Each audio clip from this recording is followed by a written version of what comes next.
अनजान साया welcomes you. दोस्तों, ज़िंदगी के इस दौड़ में कभी कभी हम इतने उलझ जाते हैं कि अपनों के लिए तो भूल ही जाओ, हमें खुद के लिए भी वक्त निकालना नामुमकिन सा हो जाता है। फिर इस भाग दौड़ में अपने साथ रहती है तो बस यादें, अच्छी बुरी यादें। फिर कभी उन यादों के किरदारों से मिलने का मौका अगर मिलता है तो वो ज़िंदगी का एक स्पेशल दिन बन जाता है। ये कहानी शिवानी की है, जिसने एक गेट टुगेदर अटेंड किया था, उसके कॉलेज का गेट टुगेदर, जिसमें सभी दोस्त लगभग 8 साल बाद एक दूसरे से मिलने वाले थे। शिवानी की कहानी आप सुनोगे मेरी ज़ुबानी।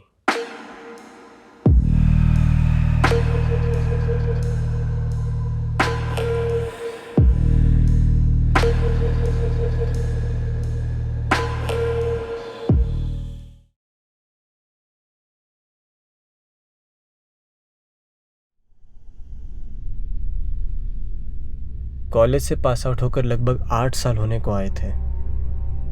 अपना करियर बनाने में सभी लोग अब बिजी हो गए थे। कुछ लोग आज भी टच में थे और कईयों की दोस्ती कॉलेज के आखिरी दिन के बाद बीतते दिनों के साथ याद बनकर ही रह गई। सब लोगों की जिंदगी ऐसे ही चल रही थी कि तभी कॉलेज की कुछ दोस्तों की तरफ से नोटिफिकेशन आया कि उन्होंने एक गेट टुगेदर अरेंज किया है।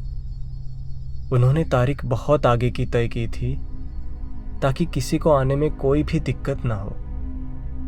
फाइनली वो दिन आ गया।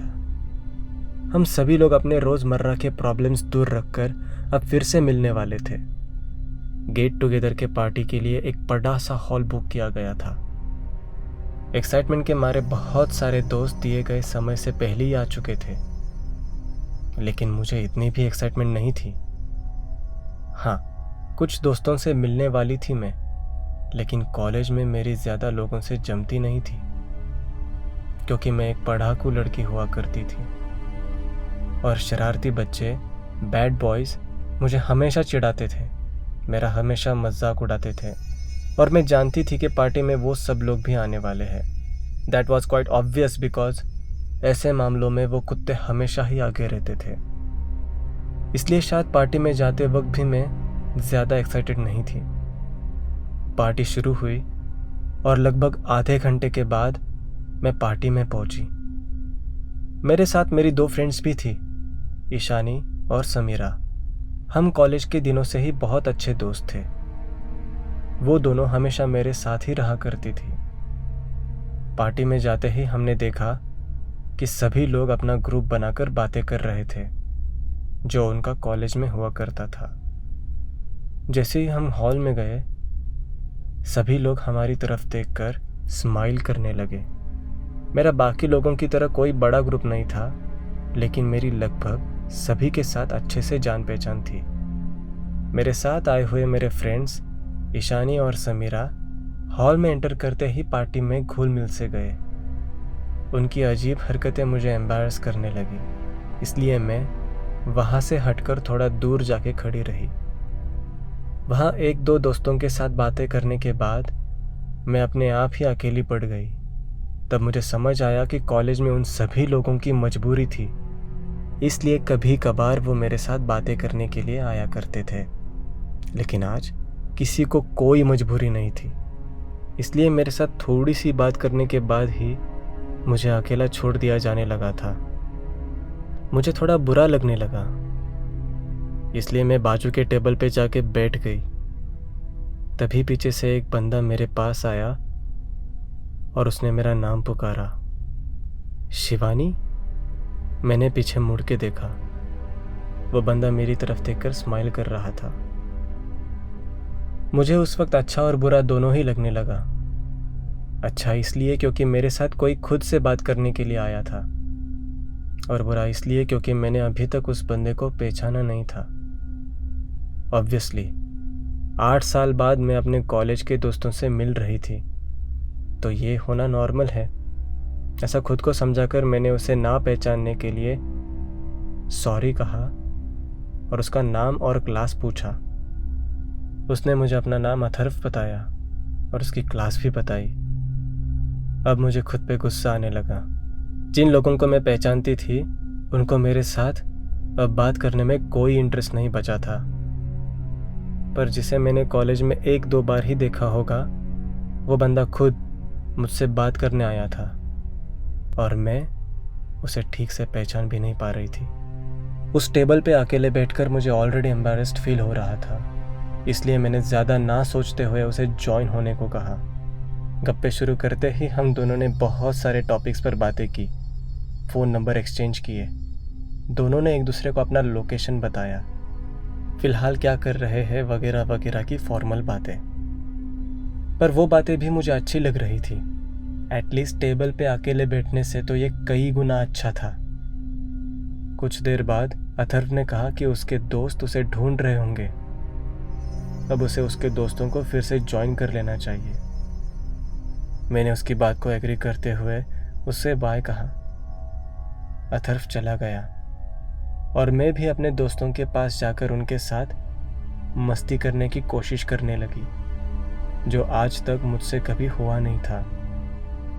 हम सभी ने थोड़ी देर बाद खाना खा लिया, दारू पी ली, नाच गाना हुआ और उसके बाद भी मेरे दोस्तों का और मस्ती करने का मूड बना हुआ था। लेकिन अब ये मेरे बस की बात नहीं थी, इसलिए मैंने वहाँ से जाने का सोचा, क्योंकि मैंने जितना एंजॉय करना था कर लिया था। मैं वहाँ से जाने लगी। तभी मेरे फ़ोन पे अथर्व का कॉल आया और उसने मुझे बताया कि वो घर जा रहा है, और क्योंकि मेरा घर भी रास्ते में ही पड़ता है तो अगर मैं चाहूँ तो वो मुझे मेरे घर तक ड्रॉप कर सकता है। रात काफ़ी हो चुकी थी और मुझे उसकी कंपनी भी अच्छी लगी थी, इसलिए मैंने ज़्यादा ना सोचते हुए हाँ कह दिया। उसने मुझे पार्किंग में मिलने को कहा ताकि हम वहीं से सीधा बाहर निकल सके। मैं पार्किंग में गई और फिर उसकी गाड़ी में जाकर बैठ गई। उसने मुझे मेरे घर का एग्जैक्ट लोकेशन मैप्स पे सेट करने के लिए उसका मोबाइल मेरे हाथ में दिया। मेरे लोकेशन सेट करने के बाद हम वहाँ से निकले। अथर्व ने ड्राइव करते हुए पिछले सीट से वाटर बॉटल निकाली और मुझे कहा कि हो सके उतना पानी पी लो ताकि कल सुबह उठ के हैंगओवर ना रहे। मैंने कुछ घूंट ही पानी पिया था, तभी ईशानी और समीरा का मुझे बारी बारी से फ़ोन आने लगा। हुआ होगा नाच गाना ख़त्म, अब आ रही होगी मेरी याद, कहकर मैं उनका फ़ोन टालने लगी। फिर उन्होंने मुझे ग्रुप चैट पे टेक्स्ट करना शुरू किया। सिर्फ ईशानी और समीरा ही नहीं बल्कि बाकी और लोग भी मुझे टेक्स्ट करने लगे। क्या प्रॉब्लम है कहते हुए मैं ग्रुप चैट ओपन करके टेक्स्ट्स पढ़ने लगी। वो मुझे पूछ रहे थे कि मैं कहाँ गई हूँ। मैंने रिप्लाई किया कि मैं घर जा रही हूँ, कोई मुझे घर तक छोड़ रहा है। सभी लोग मुझे पूछने लगे, कौन है वो, किसके साथ है तू, कौन तुझे घर छोड़ रहा है। ईशानी ने मुझे कहा कि तुम फेसबुक ग्रुप चेक करो जिसने गेट टुगेदर ऑर्गेनाइज किया है। मीनवाइल समीरा ने मुझे एक स्क्रीनशॉट भेजा जिसमें एक लड़की ने फेसबुक के उसी ग्रुप में पोस्ट किया था कि फ्रेंड्स, अपने गेट टुगेदर में एक अनजान लड़का आया है जो अपने कॉलेज का नहीं है। वो किसी भी लड़के या लड़की से बात करने की कोशिश कर रहा है और सबको अपनी अलग अलग पहचान बता रहा है। फिर समीरा ने मुझे कॉल किया। मैंने डिक्लाइन करते हुए उसे टेक्स्ट किया कि मैं अथर्व के साथ हूँ। उसने मुझे कैपिटल लेटर्स में रिप्लाई किया कि जिस लड़की के फेसबुक पोस्ट का स्क्रीनशॉट मैंने तुझे अभी सेंड किया है, उसी लड़की ने मुझे बताया कि उसने तुझे उस अथर्व नाम के बंदे के साथ जाते हुए देखा था, वही बंदा जिसके बारे में तूने अभी फेसबुक पोस्ट पढ़ी। अब मुझे उल्टी आ रही थी। मैंने अथर्व की तरफ देखा और ये सब क्या चल रहा है ये समझने की कोशिश करने लगी। अब मुझे बस एक मौका चाहिए था सो दैट मैं वहाँ से भाग सकूँ। हमारी गाड़ी सिग्नल पे रुकी। मैंने थोड़ा भी वक्त बर्बाद न करते हुए अथर्व से कहा कि मुझे अब जाना होगा और मैं गाड़ी से उतरकर जितना तेज़ हो सके वहाँ से भाग निकली।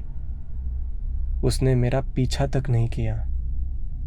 ग्रीन सिग्नल मिलने पर वो वहाँ से चला गया। मैंने समीरा को ये सब बताने के लिए कॉल किया और उसे अपना एग्जैक्ट लोकेशन सेंड किया। अगले 10 मिनट में सब लोग वहाँ आए थे, लेकिन उन 10 मिनटों में मुझे ऐसा लग रहा था कि मानो मैंने ढेर सारी शराब पी ली है। मुझे लगने लगा था कि अथर्व ने पानी की बोतल में ज़रूर कुछ मिलाया होगा। अच्छा हुआ कि मैंने कुछ ही घुट वो पानी पिया था। यहाँ तक तो सब ठीक था, लेकिन एक चीज़ मुझे बहुत परेशान कर रही थी कि अब अथर्व के पास मेरे घर तक का एड्रेस था। इसलिए मैं उस रात समीरा के घर सोई। सुबह उठते ही मैं मेरे घर चली गई। घर पहुंचने पर कुछ ही देर में किसी ने दरवाज़ा नॉक किया।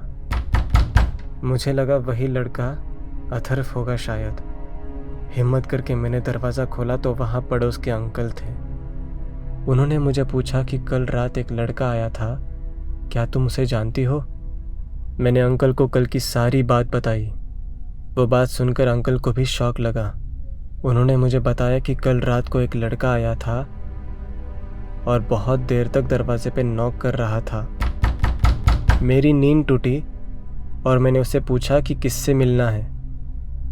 उसने तुम्हारा नाम लिया।